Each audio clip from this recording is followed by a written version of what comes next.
എന്ത് വിലയാണെന്ന് എനിക്ക് അറിഞ്ഞൂടാ. എനിക്ക് എൻ്റെ ആരാണെന്ന് ചോദിച്ചാൽ എനിക്ക് ഇപ്പോഴും പുള്ളി എന്താണെന്ന് എനിക്ക് മെൻഷൻ ചെയ്യാൻ പറ്റുന്നില്ല. ഒരു കാമുകനാണോ, അല്ലെങ്കിൽ ഒരു സഹോദരനാണോ, അല്ലെങ്കിൽ ഒരു വാപ്പാണോ, ഒരു എന്താണെന്ന് എനിക്ക് അറിഞ്ഞൂടാ. അയാൾ എൻ്റെ ദൈവമാണോ എന്ന് എനിക്കും അറിയത്തില്ല. ഹലോ എവ്രിവൺ, ഒരുപാട് മെസ്സേജുകൾ വരുന്നത് കൊണ്ടിട്ടാണ് ഞാൻ ഇങ്ങനെ ഒരു വീഡിയോ ചെയ്യുന്നത്. എനിക്ക് എല്ലാവർക്കും റെസ്പോണ്ട് ചെയ്യാൻ പറ്റാത്തത് കൊണ്ടാണ്. ഇന്നലെ മറന്നു. അപ്പൊ എങ്ങനെ തുടങ്ങല്ലേ? തുടങ്ങാം. എല്ലാവർക്കും നമസ്കാരം. എന്താന്നടേ ഈ വലിയ കേരളത്തിൽ നടക്കുന്നത്? സത്യം പറഞ്ഞാൽ എത്തും പിടിയില്ല. സജിന എയറിൽ നിന്നും എയറിലേക്ക് പൊക്കോണ്ടിരിക്കുകയാണ്. ടാറ്റാ ബൈ ബൈ കഥം ആ രീതിയിൽ പൊക്കോണ്ടിരിക്കുകയാണ്. ഇപ്പൊ ലേറ്റസ്റ്റ് ആയിട്ട് പറഞ്ഞ ഒരു സൂപ്പർ കോമഡി ഉണ്ട്. പൂക്കുറ്റി എന്റെ അച്ഛനാണ്, ഒരച്ഛന്റെ രോധനം. ഈ സെറ്റപ്പിലാണ് നിൽക്കുന്നത്. വീഡിയോ ആദ്യമായി കാണുന്ന ചാനൽ സബ്സ്ക്രൈബ് ചെയ്യാനും വീഡിയോ ലൈക്ക് ചെയ്യാനും ഹൈപ്പ് കൊടുക്കാനും മറക്കണ്ട. അപ്പൊ നമുക്ക് നേരെ വിഷയത്തിലോട്ട് വരാം. ലേറ്റസ്റ്റ് ആയിട്ട് മറുനാടൻ എക്സ്ക്ലൂസീവില് ഒരു ഇന്റർവ്യൂ കൊടുത്തിട്ടുണ്ടായിരുന്നു. ആര്? സജിന. ആ ഇന്റർവ്യൂവിൽ കുറെ അധികം ആരോപണങ്ങൾ പറഞ്ഞിട്ടുണ്ടായിരുന്നു. ഒരു ഗൾഫിലെ ഒരു ലേഡിയുടെ കേസ്, സജിന ഫിറോസ് എന്ന് പറയുന്ന സജിന നൂർ എന്ന് പറയുന്ന നന്മമരത്തെ കുറിച്ച് പൊക്കി സ്വന്തമായിട്ട് പറയുകയും, പിന്നെ ദിയാസന ഡ്രഗ് ഈ സെറ്റപ്പ് ആണെന്നൊക്കെ പറയുകയും, ഇങ്ങനെ കുറെ കാര്യങ്ങൾ, കുറെ ആരോപണങ്ങൾ എടുത്തു വെച്ചിട്ടുണ്ടായിരുന്നു. എനിക്ക് ആദ്യം തന്നെ സജിന അടുത്ത് പറയാനുള്ളത്, ഒന്നുകിൽ ഫിറോസ് ചെയ്തതുമല്ല, നല്ല വെട്ടിപ്പായിട്ട് വീഡിയോ ചെയ്യും. ഏത് തെളിവ് സഹിതം വെച്ചിട്ട് നല്ല വെട്ടിപ്പായിട്ട് വീഡിയോ ചെയ്യാൻ നോക്ക്. അല്ലാണ്ട് വന്നിരുന്നിട്ട് കണാകൊണ എന്ന് കുറെ ആരോപണം എടുത്ത് വിടുകയല്ല ചെയ്യേണ്ടത്. ഫിറോസ് പറഞ്ഞു കണ്ടില്ലേ, പക്കയായിട്ട് നല്ല വെട്ടിപ്പായിട്ട് തെളിവ് സഹിതം വെച്ചിട്ട് അണ്ടർവെയറിലെ ഹോളിട്ട് നോക്കിയാൽ പോലും ഇനി വേറെ ഒന്നും കാണാൻ പറ്റില്ല. അമ്മാതിരി തെളിവുകൾ വെച്ചിട്ടാണ് ഫിറോസ് സംസാരിച്ചിട്ടുള്ളത്. അപ്പോഴും ഞാൻ പറയാം, ഫിറോസ് വലിയ നല്ലവനാണെന്ന് ഞാൻ വാദിക്കുകയല്ല. എങ്കിലും ഓക്കെ, പക്കയായിട്ട് സജിനെ എക്സ്പോസ് ചെയ്തപ്പോ തെളിവ് സഹിതം വെച്ചിട്ടാണ് ഈ ഫിറോസ് സംസാരിച്ചിട്ടുള്ളത്. എന്നാൽ സജിനെയോ ഫിറോസ് അല്ല, റസൂൽ പൂക്കുറ്റി എന്റെ അച്ഛനാണ്. നമ്മളെ നാട്ടിലൊന്നും അച്ഛന്മാരെ കൂടെ ഒരു മക്കളും കിടക്കൂലടേ. ഇതെന്തുവാ? ആ കട, മറ്റേ കട കിടക്കൂല. ഏത്? ഗർഭം ഉണ്ടാക്കുന്ന കട കിടക്കൂല. പറഞ്ഞതേ ഉള്ളൂ. പക്ഷെ നിങ്ങളുടെയൊക്കെ മിക്കവാറും അമേരിക്കൻ സ്റ്റൈലായിരിക്കും. അമേരിക്കയിൽ ഇങ്ങനെയൊന്നും കിടക്കൂല കേട്ടോ സ്വന്തം അച്ഛൻ്റെ കൂടെ. അത് പൊട്ട്. അപ്പൊ അങ്ങനെയൊക്കെയാണ് ഇരിപ്പ് വശങ്ങൾ. പിന്നെ അതുപോലെ തന്നെ ദിയാസന വലിച്ചേറ്റുന്ന ടീമാണെന്നുള്ള ആരോപണം. ഇങ്ങനെ കുറച്ചധികം കാര്യങ്ങളുണ്ട്. പിന്നെ ഇന്നലെ ഫിറോസ് ഒരു വീഡിയോ ഇട്ടിട്ടുണ്ടായിരുന്നു. ആ വീഡിയോ ഞാൻ എൻ്റെ പ്രീവിയസ് വീഡിയോയിൽ വെച്ചിട്ടുണ്ട്. അതായത് ഗൾഫിൽ ഒരു ലേഡിയുടെ കേസ് പറഞ്ഞപ്പോൾ ആ ലേഡിയുടെ വോയിസും കാര്യങ്ങളൊക്കെ അത് കറക്റ്റായിട്ട് കാര്യങ്ങൾ പറയുന്ന ഒരു വോയിസ് വെച്ചിട്ടുണ്ടായിരുന്നു. ഫിറോസ് വെച്ച വീഡിയോ അതുപോലെ എടുത്ത് ഞാൻ വെച്ചിട്ടുണ്ട്. നിങ്ങൾ കാണാത്തവരൊന്ന് കണ്ടിട്ട് തിരിച്ചു പോവാം. അപ്പൊ നമുക്ക് സജിനയുടെ ഇന്റർവ്യൂവിന്റെ കുറച്ച് ഭാഗത്ത് നിന്ന് തുടങ്ങിയിട്ട് നമുക്ക് നേരെ അപ്പുറത്ത് പോകണം. അതായത് ദിയാസന കൊണ്ട് കേസ് കൊടുത്തിട്ടുണ്ട്. ആർക്കെതിരെ? സജിനക്കെതിരെ. സജിന, നീ ഒരു പൂക്കുറ്റി തന്നെ അടിയിലോണപ്പാ പൊങ്കുട്ടിയെ. അപ്പൊ നമുക്ക് തുടങ്ങാം. എന്നാൽ എന്നെ നീ കരയിപ്പിച്ച് കളഞ്ഞത്, റസൂൽ പൂക്കുട്ടി നിന്റെ അച്ഛനെന്ന് നീ പറഞ്ഞില്ലേ, അതാണ് എന്നെ കരയിപ്പിച്ച് കളഞ്ഞത്. എന്തായാലും കൊള്ളാം, നല്ല അച്ഛൻ. അച്ഛൻ്റെ കൂടെ ആയതുകൊണ്ടായിരിക്കും 3 കോടി ചോദിച്ചത്. കൊള്ളാം, നല്ല അച്ഛൻ, അടിപൊളി അച്ഛൻ. ഇതാണ് അച്ഛൻ, ഇതാണ് സൂപ്പർ അച്ഛൻ, സൂപ്പർ ഡാഡി സൂപ്പർ ഡാഡി. തുടങ്ങട്ടെ. പാൻമേരിയ എന്ന് പറഞ്ഞ പുള്ളിക്കാരിക്കും ദിയ എന്ന് പറഞ്ഞ സ്ഥലത്തും ഞങ്ങളുടെ പ്രശ്നങ്ങൾ നിൽക്കുമ്പോൾ ഞങ്ങൾ മിക്കായി ഞാനുമായിട്ടുള്ള പ്രശ്നങ്ങൾ വരുമ്പോൾ സോൾവ് ചെയ്യാൻ ഇവരൊക്കെ ആയിരുന്നു ഇടയ്ക്ക് നിൽക്കുന്നത്. ചെറിയ കുഞ്ഞു ഞാനും ഇക്കായുമായിട്ടുള്ള പ്രശ്നങ്ങൾ വരുമ്പോൾ സോൾവ് ചെയ്യാനായിരുന്നു ഇവരുടെ ഇടയിൽ നിന്ന്. ഇക്കയും നീ തമ്മിൽ എന്താ പ്രശ്നം? അയൽവാസി, ഡയറക്ടർ, പ്രൊഡ്യൂസർ, പൂക്കുണ്ടി, ഇങ്ങനെ 4-5 കുണ്ടികളോടെ പോയത് കൊണ്ടല്ലേ ഇക്കയും നീ പ്രശ്നമായത്. എന്നിട്ട് വന്നിരുന്ന് അങ്ങോട്ട് വെളിച്ച് വയറ്റ് അടിച്ച് വീഴുകയാണ്. വേണ്ട കുഞ്ഞു പ്രശ്നങ്ങൾ വരുമ്പോൾ ഫ്രണ്ട്സുകൾ അങ്ങോട്ടും ഇങ്ങോട്ടും ഇടപെടുക. അല്ലല്ല, റസൂലിക്കായിട്ടുള്ള പ്രശ്നത്തിലും ഞങ്ങൾ ചെറിയ അപ്പൊ ഫിറോസായിട്ടുള്ള പ്രശ്നമല്ലല്ലേ? ഞാൻ വിചാരിച്ചു ഫിറോസിക്കായിട്ടുള്ള പ്രശ്നമായിരിക്കുന്നു. പൂക്കുട്ടിയായിട്ട് എടി, നിന്റെ ഭർത്താവ് ഫിറോസ് അല്ലേ? അപ്പൊ ഫിറോസുമായിട്ടല്ലേ പ്രശ്നം വരേണ്ടത്? പ്രശ്നം ഭർത്താവായിട്ട് വരാതെ കാമുകനായിട്ട് വന്നു. എന്നിട്ട് പറയണ എന്റെ അച്ഛനാണെന്ന്. കഷ്ടം. അപ്പോ പൂക്കുണ്ടിയായിട്ടുള്ള വിഷയങ്ങളിൽ ഇടപെടാറുണ്ടല്ലേ ആര്? അവരൊക്കെ, ദിയൊക്കെ. കൊള്ളാം. ബാക്കി ഇങ്ങോട്ടും പ്രശ്നങ്ങളില്ല. അഫെയർ അല്ല ചേട്ടാ, നിങ്ങൾ തമ്മിൽ അഫെയർ ഉണ്ട്? അങ്ങനെ കറക്റ്റ് ക്വസ്റ്റ്യൻ ചോദിച്ചേട്ടാ. അഫെയർ അല്ല ചേട്ടാ, എന്റെ അച്ഛനാ, എന്റെ അച്ഛൻ. എടേ കാത്തിരുന്ന് കാൽ തരിച്ചു പോയി കണ്ണുകളിൽ കൽബുകളിൽ കല്ലെറിയുന്നോളെ. ഇപ്പോഴും ഞാൻ അത് പറഞ്ഞ എനിക്ക് അറിഞ്ഞൂടാ. പുള്ളി എനിക്ക് ആരാണെന്ന് ചോദിച്ചാൽ എനിക്കത് അതിനൊരു ഇതില്ല. കാരണം വെച്ച് കഴിഞ്ഞാൽ എന്നെ ഒരു വീഴ്ചയിൽ എന്നെ കൈ പിടിച്ച് കയറ്റിക്കൊണ്ട് വന്നേ. വീഴ്ചയിൽ കൈ പിടിച്ച് കയറ്റിയ ഒരു കുഴിയിൽ വീഴുന്ന കഴിഞ്ഞാൽ ആരെങ്കിലും പിടിച്ച് എണീപ്പിക്കട. അതിപ്പോ ഇങ്ങനെ ഒന്നില്ലേ അടുത്ത ആള്. എന്തായാലും നീ പറഞ്ഞു വന്നത് പറ. ഒരു അടുപ്പം ഉണ്ടാവാനുള്ള ഒരു സാഹചര്യം. എന്റെ കുഞ്ഞുങ്ങളുടെ ഫീസ്, എന്റെ കാര്യങ്ങൾ, എന്റെ വീട്ടു ചെലവ് എല്ലാം അയാൾ എന്നെ ഹെൽപ്പ് ചെയ്തിട്ടുണ്ട്. നിന്റെ മക്കളുടെ ഫീസ്, നിന്റെ കാര്യം, നിന്റെ വീട്ടു ചെലവ് എല്ലാം അങ്ങേര് നോക്കണമെങ്കിൽ നീ അങ്ങേരുടെ ആര്? അതാണ് എന്റെ ക്വസ്റ്റ്യൻ. നീ അങ്ങേരുടെ ആര്? ഇതെല്ലാം അങ്ങേര് നോക്കണം. ഒരാള് വന്നിട്ട് ഇതെല്ലാം നോക്കണമെങ്കിൽ നീ അങ്ങേരുടെ ആര്? അപ്പൊ നമുക്ക് കാര്യം ഇതിൽ നിന്ന് തന്നെ മനസ്സിലായി. എന്നിട്ട് നീ ഒന്ന് പറയണം എന്റെ അച്ഛനാണ്. നീ അച്ഛൻ്റെ കൂടെ കിടന്ന ഗർഭം ഉണ്ടാക്കിയേ. ബഡ ഗർഭ, ദശ, ഇഡലി ഗർഭ, അന്ത ഗർഭ. നിങ്ങൾ വേറെ ഒന്നും വിചാരിക്കല്ലേ? എനിക്ക് എന്റെ ദൈവ തുല്യമാണ് എനിക്ക് അയാള്. റസൂല. தெய்வத்துக்கு மறு வேஷமா மகராணிக்குண்டு 7 வேஷமா சுமந்த புள்ள 10 மாசந்தா வராரோ சொன்ன தயாரோ அந்த மாதிரி கடவுளா? கடவுளுக்கு மேல பூக்குட்டி வாஸ்காரு அங்க இருக்கல, இங்க உனக்கு தான் வாஸ்കാര്. അയ്യോ, കാരണം പുള്ളിക്കാരൻ എനിക്ക് ചെയ്തിട്ടുള്ള ഹെൽപ്പ്, കാരണം ഒരു പടിക്കുഴിയിൽ പോയി വീഴാൻ പോയ ഒരു കുട്ടിയെ പിടിച്ചുയർത്തി എണ്ണിച്ചിട്ട് വന്നതിന്റെ ശിക്ഷയാണ് ഇപ്പൊ വന്നത് പുള്ളിക്കാരന്. ഓ, എന്ത് വിധേയത്, വല്ലാത്ത ചതകത്, മൊത്തം ഇരുട്ടാണ്, അതിനകത്ത് ഇരുപ്പാണ്. വാവ്, അമേസിങ്. എന്തുവാ ചതിക്കുഴിയിൽ വീഴാൻ പോയ ഒരു യുവ അമ്മച്ചിയെ വെടിക്കുഴിയിൽ നിന്നും പിടിക്കുഴിയിലേക്ക് പിടിച്ചു കയറ്റിയ പൂക്കുണ്ടി. വാവ്, സ്വന്തം കുടുംബം നന്നാക്കി ആ മക്കളെ ഭാര്യ നോക്കാൻ പറ. അയ്യോ, വേറൊരുത്തീരെ വീട്ടിൽ ചെലവും നോക്കി കുൽസിതവും അടിച്ച് അവീതവും പിടിച്ച് അടിച്ച് നടന്നിട്ട് എന്നിട്ട് ദൈവത്തിക്ക് മറുവേഷമാ. അങ്ങനെ ഞങ്ങളുടെ ഫ്രണ്ട്ഷിപ്പ് നല്ലൊരു ബോണ്ടിങ് ആയി, നല്ലൊരു ബിഗ് ഫ്രണ്ട്സ് ആയി, അങ്ങോട്ടും ഇങ്ങോട്ടും നമ്മളെല്ലാം സംസാരിക്കാനായി. കേട്ടല്ലോ, ഫ്രണ്ട്ഷിപ്പാണ്. കേട്ടല്ലോ, മറക്കരുത് ഫ്രണ്ട്ഷിപ്പ്. നമുക്കുണ്ട് ഫ്രണ്ട്സ്, എനിക്ക് ഒരുപാട് ഗേൾ ഫ്രണ്ട്സ് ഉണ്ട്. എന്ന് പറഞ്ഞാൽ ഞാൻ നെയ്യേ തൊട്ടൂറും ബീരിക്കാൻ കൊതിയായി നിന്നെ കട്ടെടുത്ത് പറക്കാൻ പണ. ഫ്രണ്ട്ഷിപ്പാണ്, കുറച്ച് ബച്ചനാവും. ഇപ്പോഴും ആ ബന്ധത്തിന് എന്ത് വിലയാണെന്ന് എനിക്ക് അറിഞ്ഞൂടാ. എനിക്ക് 3 കോടി വിലയുണ്ട് ആ ബന്ധത്തിന്. എത്ര കോടി? 3 കോടി വിലയുണ്ട്. നീ ചോദിച്ച കോടിയാണ്, ഞാൻ കോടിയല്ല, ഓണക്കോടിയല്ല. 3 കോടി, 3 കോടി. ആ വിലയുണ്ട്. എനിക്ക് എന്റെ ആരാന്ന് ചോദിച്ചാൽ എനിക്ക് ഇപ്പോഴും പുള്ളി എന്താണെന്ന് എനിക്ക് മെൻഷൻ ചെയ്യാൻ പറ്റുന്നില്ല. ഒരു കാമുകനാണോ, അല്ലെങ്കിൽ ഒരു സഹോദരനാണോ, അല്ലെങ്കിൽ ഒരു കാമുകനാണോ? ഓക്കെ, അത് ഞാൻ. സഹോദരനാണോ? അതേത് വള്ളിയുടെ? കാമുകന് എപ്പോഴെങ്കിലും സഹോദരനാവാൻ പറ്റുമോ? സഹോദരനെനിക്ക് എപ്പോഴെങ്കിലും കാമുകനാകാൻ പറ്റുമോ?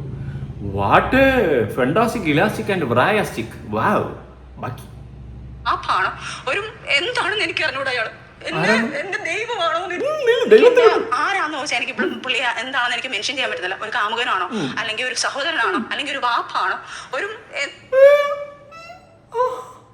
കാമുകൻ. ഓക്കെ, ബ്രദർ, വാപ്പ. നമ്മുടെ ഒന്നും ഒരു നാട്ടിൽ ഒരു അധ്യായത്തിലുള്ളടെ കാമുകനും ബ്രദറിന്റെ വാപ്പയുടെ സ്ഥാനം. വാവ്. പ്ലക്ക് പ്ലക്ക് പ്ലക്ക് പ്ലക്ക് ജാനകി വെള്ളം കോരാൻ വന്നപ്പോൾ വെളുവെളുത്തൊരു സായിപ്പ് കണ്ണുപൊത്തി കളിച്ചു. കൊള്ളാം. ബാക്കി എന്താണെന്ന് എനിക്ക് അറിഞ്ഞൂടാ. അയാൾ എന്റെ ദൈവമാണോ എന്ന് എനിക്ക് അറിയത്തില്ല. അത്രയും എന്നെയും എന്റെ കുഞ്ഞുങ്ങളെയും നോക്കി എനിക്ക് കരയിപ്പിക്കലടി പൊന്നെ. എന്റെ ദൈവമാണോ എന്ന് പോലും എനിക്കറിയില്ല. ദൈവത്തിക്ക് വീണ്ടും മറുവശമാ. ദൈവം, കാമുകൻ, ബ്രദർ, സിസ്റ്റർ അല്ല അച്ഛൻ, ദൈവം, ഡോക്ടർ, ഇലക്ട്രീഷ്യൻ, പ്ലംബർ, അന്തമാതിരി. മനസ്സിലായി? പറ. എനിക്ക് എങ്ങനെ പറയണമെന്ന് എനിക്കറിയത്തില്ല. ഞാൻ പറഞ്ഞു സിറ്റുവേഷനിൽ നിന്ന് എന്നെ കൈപിടിച്ചു വന്ന ഒരു വലിയൊരു മനുഷ്യനാണ്. പിന്നെ വഴക്കുകൾ ഉണ്ടാവാം, ഞങ്ങൾ തമ്മിൽ ഫ്രണ്ട്സ് ആയാലും നമ്മൾ തമ്മിൽ. ഞാൻ പറഞ്ഞ നേരത്തെ കണക്ക് ഫ്രണ്ട്സ് ആയാലും എന്തുണ്ടെങ്കിലും നമ്മൾ അങ്ങോട്ടും ഇങ്ങോട്ടും തർക്കം ഉണ്ടാവും. കരയിപ്പിക്കലേടി പൊന്നെ. വീണ്ടും നീ ഇങ്ങനെ കരയിപ്പിച്ച സജിന ഞാൻ എങ്ങനെ കരഞ്ഞു തീർക്കും ഇതെല്ലാം? കരയാതൻ കണ്ണീർ മുത്തേ കൺകുളിരെ കണ്ടോട്ടെ നിന്നമ്മച്ചുമിലിൽ പാൽ മധുരം രാക്കൊമ്പിൽ നാദം പോൽ അന്നം മേലാദ്യം പോൽ എന്നാലും നീയൻ പൂക്കുറ്റിയല്ലേ. ഇനി പൂക്കുറ്റി അവിടെ നിൽക്കട്ടെ. എന്തായാലും ഉടായ്പിന്റെ ഉസ്താദ് അതാരെന്ന് വെച്ച് കഴിഞ്ഞാൽ തുപ്പിക്കണി ഞാൻ തു. ഓക്കെ, ഇനി അടുത്ത് ആരെപ്പറ്റി? നമ്മുടെ ദിയാസനെ പറ്റിയിട്ടാണ് അടുത്ത ആരോപണം. കേൾക്കാം കേട്ടുകൊണ്ടേയിരിക്കും. ദിയയുടെ ഒരു കൂടെ നടക്കുന്ന ഒരു പയ്യൻ, അതും പറയേണ്ട അവരൊന്നും ഞാൻ പിടിച്ചിരുന്നില്ല ഇതിനകത്ത്. ബാക്കിയെല്ലാം ബിഗ് ബോസിലെ ടീമായിരുന്നു. വന്നു, ഇവരെല്ലാവരും നമ്മൾ ഇന്ന് സംസാരിച്ചുകൊണ്ടിരിക്കുമ്പോൾ AC റൂം എവിടെയാന്ന് പറഞ്ഞാൽ നമ്മൾ AC റൂമിലോട്ട് കയറുന്നു. ദിയാസന ഒരു കവർ എടുക്കുന്നു, പൊടിക്കുന്നു, കുറേ സാധനങ്ങൾ ചെയ്യുന്നു. അത് മില്ലിൽ പോകാനുള്ള മുളക്, മല്ലിപ്പൊടി, അരിപ്പൊടിയൊക്കെ ആയിരിക്കും പൊടിക്കാൻ വേണ്ടിയിരുന്നത്. മുളക് പൊടിയല്ല, മുളക് ഫ്രഷ് പൊടിക്കാൻ വേണ്ടി വെച്ചിരുന്ന സാധനമായിരിക്കും. ഒരു കവർ എടുക്കുന്നു, പൊടിക്കാനുള്ളൂ. ഞാനങ്ങനെ തന്നെ വീട്ടിൽ നിന്ന് ഒരു കവർ എടുക്കും. അമ്മ പൊടിക്കാനുള്ള മല്ലി, മുളകും അരിയൊക്കെ തന്നോട് ഞാൻ കൊണ്ടുപോയി പൊടിക്കുകയും തിരിച്ചുകൊണ്ട് കൊടുക്കും. സ്വാഭാവികം. പറയും. അപ്പൊ തന്നെ ഞാൻ അങ്ങ് ഡെസ്പായി. സത്യം പറഞ്ഞു, MDM ആയിരുന്നു അതെടുത്ത്. ആരായിരുന്നു? MD.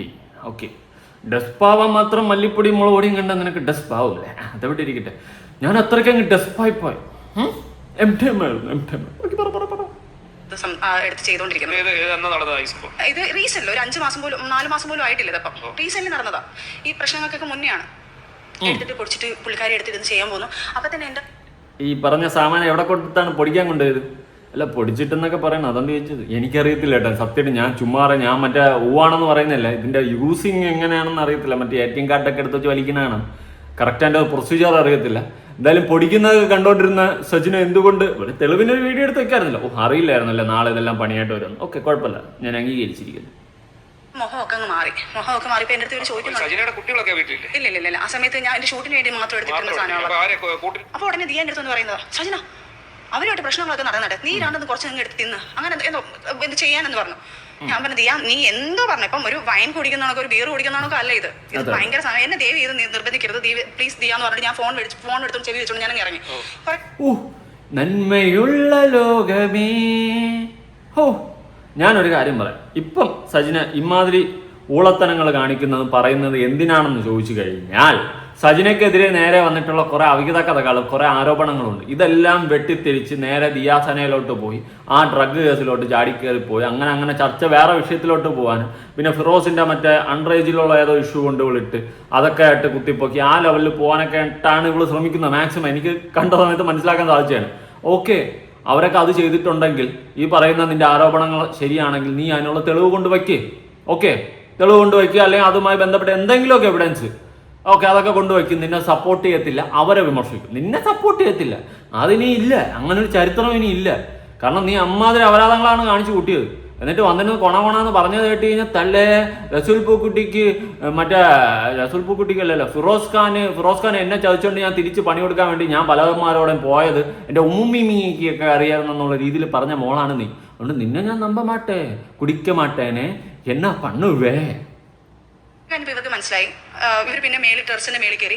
അവിടെ ഞാനൊരു പെട്ടെന്ന് ഞാൻ കുറെ കഴിഞ്ഞിട്ടാ ഞാൻ ടെറസിന്റെ മേളിൽ കയറിയല്ലേ, തേങ്ങ ഇടാനല്ലേ, എനിക്ക് മനസ്സിലായി. അത് ടെറസിന്റെ മേളിൽ കയറിയിട്ട് തോട്ടിയിട്ട് വലിക്കുമ്പോൾ പെട്ടെന്ന് വീഴും. ദൂരം കുറച്ച് കുറവല്ലേ, അതുകൊണ്ടായിരിക്കും. പറ. അവിടെ കയറി പോകുന്നതും എനിക്കത് ഒട്ടും ഓക്കെ ആവുന്നില്ല എന്ന് ഇവർക്ക് മനസ്സിലായി തുടങ്ങി. അപ്പൊ പയ്യെ അങ്ങ് കുറച്ച് കഴിഞ്ഞപ്പോൾ ഇവരെല്ലാരും പോയി. ഓക്കെ അല്ലാതിരിക്കാം. നന്മയുള്ള രോഗമേ. അതൊക്കെയാണ് സംഭവങ്ങൾ. അപ്പൊ ഇനി നമ്മുടെ ദിയാസന പറയുന്ന കാര്യങ്ങളിലോട്ട് നമുക്കൊന്ന് കിടക്കാം. അങ്ങനെ കുറച്ചധികം കാര്യങ്ങൾ ദിയാസന പറയുന്നുണ്ട്. അതായത് ഇവൾ ഇത്രയും പറഞ്ഞ സ്ഥിതിക്ക് മറ്റവൾ വന്നിട്ട് കുറെ കാര്യങ്ങളും പറഞ്ഞ് അവൾ കേസും കൊടുത്ത് മുന്നോട്ടൊക്കെ പോകാനുള്ള തത്രപ്പാടിലാണ് ആര്, ദിയാസന. അപ്പൊ നമുക്ക് അത്തരം കാര്യങ്ങളും കൂടി ഇതിന്റെ ഇടയിൽ സംസാരിക്കേണ്ടതായിട്ടുണ്ട്. എല്ലാം സംസാരിക്കണം. ഞാൻ ഒരു കാര്യം പറയാം. എനിക്ക് ശരിയെന്ന് തോന്നുന്നതും എനിക്ക് കിട്ടുന്ന തെളിവുകളുടെ അടിസ്ഥാനത്തിലൊക്കെയാണ് ഞാൻ കാര്യങ്ങൾ സംസാരിക്കുന്നത്. എപ്പോഴും അന്നും ഇന്നും എന്നും. അതുകൊണ്ട് ഞാൻ ചെയ്തതിൽ എന്തെങ്കിലും തെറ്റുണ്ടെങ്കിൽ ഞാനത് ഓപ്പണായിട്ട് തുറന്നു പറയും. എന്ന് വെച്ചിട്ട് എനിക്ക് ആരോടത്തും വ്യക്തിപരമായിട്ടുള്ള ഒരു ദേഷ്യവുമില്ല. എൻ്റെ കൺമുന്നിൽ കാണുന്ന ശരികളാണ്, അത്രേ ഉള്ളൂ. എൻ്റെ അപ്പുറം വേറെ ഒന്നുമില്ല. അപ്പൊ ശരി, നമുക്ക് ദിയാസന പറയുന്നത് കേൾക്കാം. ഹലോ എവ്രിവൺ, ഒരുപാട് മെസ്സേജുകൾ വരുന്നത് കൊണ്ടിട്ടാണ് ഞാൻ ഇങ്ങനെ ഒരു വീഡിയോ ചെയ്യുന്നത്. എനിക്ക് എല്ലാവർക്കും റെസ്പോണ്ട് ചെയ്യാൻ പറ്റാത്തത് കൊണ്ടാണ്. ഇന്നലെ മറുനാടൻ മലയാളി ചാനലിനകത്ത് സജന നൂർ ഒരു ഇന്റർവ്യൂ കൊടുത്തിട്ടുണ്ടായിരുന്നു. ഏകദേശം 2 മണിക്കൂർ വരുന്ന ഒരു ഇന്റർവ്യൂ ആണ്. അതിനകത്ത് മുഴുനീളൻ അവരും ഫിറോസും റസൂൽ പൂക്കുറ്റി ആയിട്ടുള്ള വിഷയങ്ങൾ ഇങ്ങനെ ചർച്ച ചെയ്തുകൊണ്ടിരിക്കുന്നതിന്റെ ഇടയിൽ എന്നെ പറ്റിയിട്ടൊരു അലിഗേഷൻ വന്നു. ഞാൻ MDMA കൊടുത്തു, MDMA ഉപയോഗിച്ചു, അതുപോലെ ഞാൻ MDMA ക്യാരിയറാണ്, അവർക്ക് MDMA തിന്നാൻ കൊടുത്തു എന്നൊക്കെ പറഞ്ഞിട്ടാണ് അവർ സ്റ്റേറ്റ്മെന്റ് ഇറക്കിയിരിക്കുന്നത്. അപ്പം മറുനാടൻ മലയാളി ചാനൽ എനിക്കെതിരെ നിൽക്കുന്ന ഒരു ചാനലാണ്. പണ്ട് മുതലേ അവർക്ക് ഇതിൻ്റെ അടുത്തൊരു പ്രശ്നമുണ്ട്. അപ്പം ഞാൻ അയാൾക്കെതിരെ കേസ് കൊടുത്തിട്ടുണ്ട്, ഷാജൻ സ്കറിയക്കെതിരെ. സ്വാഭാവികമായിട്ടും അതിൻ്റെയൊക്കെ നല്ല രീതിയിലുള്ള പ്രശ്നം ആ ചാനലിന് എൻ്റെ അടുത്തുണ്ട്. അതുകൊണ്ട് തന്നെ ഈ മുഴുനീളൻ വീഡിയോയിലെ ഒരു പോയിന്റായ ഞാൻ MDMA ഉപയോഗിച്ചു എന്ന് പറഞ്ഞ് ഒരു തംബ്നെയിലൊക്കെ വെച്ചിട്ടാണ് ഈ വീഡിയോ പബ്ലിഷ് ചെയ്തിരിക്കുന്നത്. അപ്പം ഞാൻ ഇന്നലെ രാത്രി തന്നെ ഞാൻ പോയി മ്യൂസിയം പോലീസ് സ്റ്റേഷനിൽ പരാതി കൊടുത്തു. ഞാനിപ്പം മ്യൂസിയം പോലീസ് സ്റ്റേഷനിൽ ഞാൻ പരാതി എടുത്തു. അപ്പം ഡീഫമേഷൻ സ്യൂട്ട് ഫയൽ ചെയ്തു. അപ്പം അതിൻ്റെയൊക്കെ കുറച്ച് തിരക്കുകളിലാണ് ഞാനിങ്ങനെ നിൽക്കുന്നത്. അപ്പം ഞാൻ എന്തായാലും വിശദമായിട്ടുള്ള വിവരം തരും. ഒരുപാട് കാര്യങ്ങൾ എനിക്ക് പറയാനുണ്ട്. എസ്പെഷ്യലി എനിക്ക് റസൂൽ പൂക്കുറ്റി അതുപോലെ സജന ഇവരെ രണ്ടുപേരെയും ബന്ധപ്പെടുത്തുന്ന തരത്തിലുള്ള കാര്യങ്ങൾ എനിക്ക് കൃത്യമായിട്ട് എനിക്ക് സംസാരിക്കേണ്ടതുണ്ട്. കാരണം ഇപ്പൊ എന്തായാലും ഞങ്ങളെയൊക്കെ പിടിച്ചിട്ടിരിക്കുന്നു. ഇതൊക്കെ വെളിയിൽ വരാതിരിക്കാൻ മേ ബി ഞങ്ങളെയൊക്കെ അടപ്പിക്കാന്ന് വിചാരിച്ചിട്ടായിരിക്കാം. എല്ലാത്തിനെയും കൂടെ കുറെ കൂടുതൽ കാര്യങ്ങൾ പുറത്തേക്ക് വരുമെന്നുള്ള ഭയം കൊണ്ടിട്ടായിരിക്കാം മേ ബി ഞങ്ങളെയൊക്കെ നെഞ്ചത്തോട്ട് ഇങ്ങനെയുള്ള അലിഗേഷനൊക്കെ വെച്ച് തന്നേക്കുന്നത്. നിങ്ങൾക്ക് എല്ലാവർക്കും അറിയാം, ഞാൻ ഡ്രഗിനെതിരെ സംസാരിക്കുന്ന ഒരാളാണ്. എഗെയിൻസ്റ്റ് ഡ്രഗ് എന്നുള്ള രീതിയിൽ മുദ്രാവാക്യം വരെ വിളിച്ചിട്ട് സമരം നടത്തിയിട്ടുള്ള ആളാണ്. ഇപ്പൊ പോലും ഈ പറഞ്ഞ ഈ റീസെന്റ് നടന്ന തൂഫാൻ ഇഷ്യൂകളിലൊക്കെയും പ്രതികരിച്ചിട്ടുള്ള സംസാരിച്ചിട്ടുള്ള ഈ ഒരു കാര്യത്തിന് സപ്പോർട്ട് ചെയ്തുകൊണ്ട് മുന്നോട്ട് പോകുന്ന ഒരാളാണ്. അങ്ങനെ ഇരിക്കുന്ന എന്നെ ഞാനൊരു ഡ്രഗ് ഡീലറാണ്, ഡ്രഗ് കാരിയർ ആണെന്നൊക്കെ പറഞ്ഞ് വലിയൊരു അലിഗേഷൻ എന്റെ മുമ്പിൽ വെക്കുമ്പോൾ അവർ കൃത്യമായിട്ടുള്ള പ്രൂഫ് അതിന് വെക്കണം. ഒരാൾ സ്റ്റേറ്റ്മെന്റ് പറയുമ്പോൾ ആ സ്റ്റേറ്റ്മെന്റിന് എടുത്തിട്ട് അലക്കാൻ ഒരുപാട് ആൾക്കാരുണ്ടാവും. ഒരുപാട് ആൾക്കാർ അങ്ങനെ അലക്കുന്നതിന്റെ ഭാഗമായിട്ട് എനിക്കത് ബുദ്ധിമുട്ടാവുന്നുണ്ട്. ഇന്നലെ തന്നെ വീഡിയോ ഇട്ടതിന്റെ പുറകിൽ തന്നെ ഒരുപാട് ആളുകൾ തംബ്നെയിൽ ഉപയോഗിച്ചു കൊണ്ടിട്ട് എന്നെ മെൻഷൻ ചെയ്ത് കൊണ്ടിട്ടും ഒക്കെയുള്ള വീഡിയോകൾ ചെയ്യുന്നുണ്ട്. ദയവ് ചെയ്ത് വിഷയത്തിന്റെ ഗൗരവത്തെ കൃത്യമായിട്ട് മനസ്സിലാക്കി ഞാൻ കുറേയധികം കാര്യങ്ങൾ ഇനി പറയും. അതെല്ലാം ഉൾക്കൊള്ളിച്ച് വെച്ചുകൊണ്ട് നിങ്ങൾ വീഡിയോകൾ ചെയ്യുക. ഈ തംബ്നെയിൽ ഇങ്ങനെ വെക്കുമ്പോൾ എന്റെ ഈ ഫാമിലി എന്റെയും കുടുംബത്തിനൊക്കെ അത് വലിയ രീതിയിലുള്ള ബുദ്ധിമുട്ടുകൾ ഉണ്ടാകുന്നുണ്ട്. അപ്പൊ അത് നിങ്ങൾ മനസ്സിലാക്കുക. കാരണം ഞാനിപ്പോ നിങ്ങൾക്ക് ആർക്കെങ്കിലും എതിരെ നിങ്ങൾ പേര് ഉപയോഗിച്ച് അവർ ഡ്രഗ് ഉപയോഗിച്ചെന്ന് പറഞ്ഞാൽ അതൊരു സ്റ്റേറ്റ്മെന്റ് ആണ്. അതൊരു ഒരു പോസ്റ്റർ പോലെ ഉണ്ടാക്കിയത് ഇറക്കും.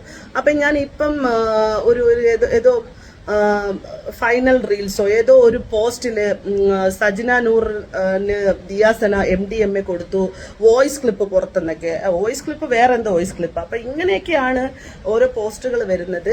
അപ്പൊ ഞാൻ നിലവിൽ പരാതി കൊടുത്തിട്ടുണ്ട്. അതിന്റെ കൂടെ ഞാൻ ആഡ് ഓൺ ആക്കും. കാരണം നിങ്ങൾ കൃത്യമായിട്ട് കാര്യങ്ങൾ മനസ്സിലാക്കാതെ അത് ചെയ്തു കഴിഞ്ഞാൽ അത് വലിയ ബുദ്ധിമുട്ടാണ്. നിങ്ങൾ വെയിറ്റ് ചെയ്യൂ, ഞാൻ നിങ്ങൾക്ക് എല്ലാ സാധനങ്ങളും തരാം, എല്ലാം പറയാം. ഇനിയിപ്പോ എനിക്ക് എസ്പെഷ്യലി സജിന നൂർ റസുൽ പൂക്കുറ്റി വിഷയം സംസാരിച്ചേ പറ്റത്തുള്ളൂ. അപ്പം ഇത്രയൊക്കെ ആയില്ലേ. ഇനിയിപ്പോ എന്തായാലും നമ്മളെയൊക്കെ എനിക്ക് പറ്റുന്നില്ല, ബുദ്ധിമുട്ടും ജീവിതത്തിലെ പ്രശ്നങ്ങളാണ്, എല്ലാം കൊണ്ട് ഞാൻ നശിച്ചു നിൽക്കുകയാണ്, അതുകൊണ്ടെന്നാ നിങ്ങളും നശിച്ചോ എന്ന മട്ടില് എന്തെങ്കിലുമൊക്കെ അലിഗേഷൻ എന്നെയും അവളുടെ ചുറ്റുപറ്റും നിന്നിരുന്ന സുഹൃത്തുക്കളെയും വെച്ച് അവള് ചെയ്യുകയാണെന്നുണ്ടെന്നുണ്ടെങ്കിൽ ആ വിഷയത്തിന്റെ ക്ലാരിറ്റി കൊടുക്കേണ്ട ഉത്തരവാദിത്വം നമുക്കുണ്ട്. എന്തായാലും ഞങ്ങളുടെ പേര് വന്നല്ലോ, ഉറപ്പായിട്ടും ഞാൻ സംസാരിക്കുന്നതായിരിക്കും. നിങ്ങളൊന്ന് വെയിറ്റ് ചെയ്യൂ. വലിയ ഒരു ചാനൽ കിട്ടട്ടെ, നല്ല മില്യൺ ഓഫ് വ്യൂസ് കിട്ടട്ടെ. അങ്ങനെയുള്ള ചാനലിനെ തപ്പിയിട്ട് വേണം എന്തായാലും കൊടുക്കാൻ, അപ്പോഴല്ലേ അത് റീച്ച് ആകത്തുള്ളൂ. അപ്പം അത് ഒന്ന് വെയിറ്റ് ചെയ്യൂ. ഞാൻ ഇന്ന് തന്നെ മിക്കവാറും ഇന്റർവ്യൂ കൊടുക്കും. അപ്പം എന്റെ കുറച്ച് തിരക്കുകൾ നിൽക്കുന്നത് കൊണ്ടിട്ടും കൂടിയാണ്. അപ്പം ഒരുപാട് ആളുകൾ വിളിച്ചിട്ട് എൻ്റെ അടുത്ത് കാര്യങ്ങൾ അന്വേഷിക്കുന്നതുകൊണ്ടാണ് ഞാൻ ഇതിനൊരു ക്ലാരിറ്റി ആയിട്ട് ഇങ്ങനൊരു വീഡിയോ ചെയ്തത്. സോ കൂടെ നിൽക്കുന്ന വിഷയത്തെ കൃത്യമായി മനസ്സിലാക്കി നേരത്തെ കൂട്ടി അറിഞ്ഞു നിൽക്കുന്ന കുറേ സുഹൃത്തുക്കളുണ്ട്. അവരോടൊക്കെ താങ്ക് യു സോ മച്ച്. എന്തായാലും ഞാൻ വിശദമായിട്ട് പറയണം. കാരണം ഈ സജിനെ വെറുതെ വിടാൻ പാടില്ല. അവൾ ലോകം കളിക്കുക. കാരണം ഇവള് പറയുന്ന കാര്യങ്ങളൊന്നും എനിക്ക് ഒരു യോജിപ്പില്ല. പ്രത്യേകിച്ച് സജിന പറയുന്നുണ്ട്. കാരണം പല രീതിയിൽ ഇപ്പൊ ഫിറോസിനെ ആയാലും അവള് ചെളികാരി ഒരു സമയത്ത് അടിച്ചപ്പോൾ ഫിറോസ് മിണ്ടാതിരുന്നു.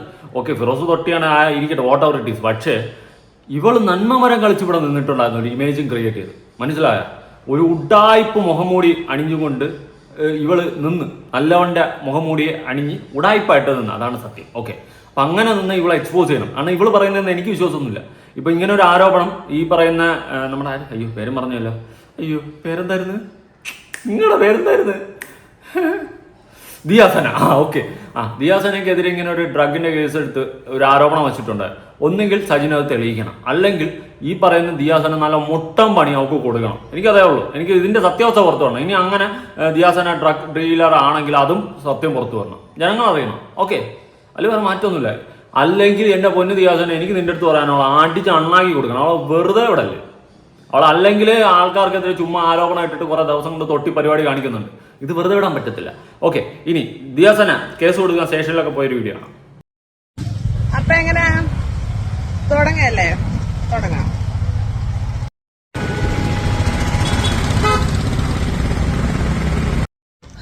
All the best. എല്ലാം കേസും കാര്യങ്ങളായിട്ടൊക്കെ മുന്നോട്ടോട്ട് ഇങ്ങനെ പോയി എൻ്റെ പേരിൽ ഇനി എത്ര കേസ് വരുന്നത് ദൈവത്തിനറിയാം. ഞാനിപ്പോൾ വല്ലാത്തൊരു കഞ്ഞി അവസ്ഥയിലാണ് നിൽക്കുന്നത്. വരുന്നവനും പോകുന്നവനും എല്ലാം എൻ്റെ നെഞ്ചത്ത് ഇടിച്ചു കയറി അടിക്കുന്നുമുണ്ട്. ദൈവത്തിനറിയാം ഇനി എന്തൊക്കെ നടക്കാൻ പോകുന്നു, നടക്കും എന്നൊക്കെ എല്ലാം ദൈവത്തിനറിയാം. എന്തായാലും നിങ്ങളുടെ അഭിപ്രായങ്ങളും കാര്യങ്ങളൊക്കെ ഉറപ്പായിട്ട് താഴ്ക്കാം. ഈ സജീന എന്ന് പറയുന്നവളുടെ ഫേക്ക് ഫേസ് മൊത്തം എക്സ്പോസ് ചെയ്യണം. ഓക്കെ, ഇവള് നല്ലപോലെ കളിക്കുന്നുണ്ട്. അല്ല ഒന്നാം തരം ഊരിൻ്റെ കളി. ഇവളെ പലരും വെളുപ്പിക്കാനും ശ്രമിക്കുന്നുണ്ട്. പക്കത്താണ് പറയുന്നത് ഗേളിയുടെ ആട്ടത്തിൽ. അപ്പൊ ശരി, കാണാം പുതിയൊരു വീഡിയോ ആയിട്ട്. ബൈ.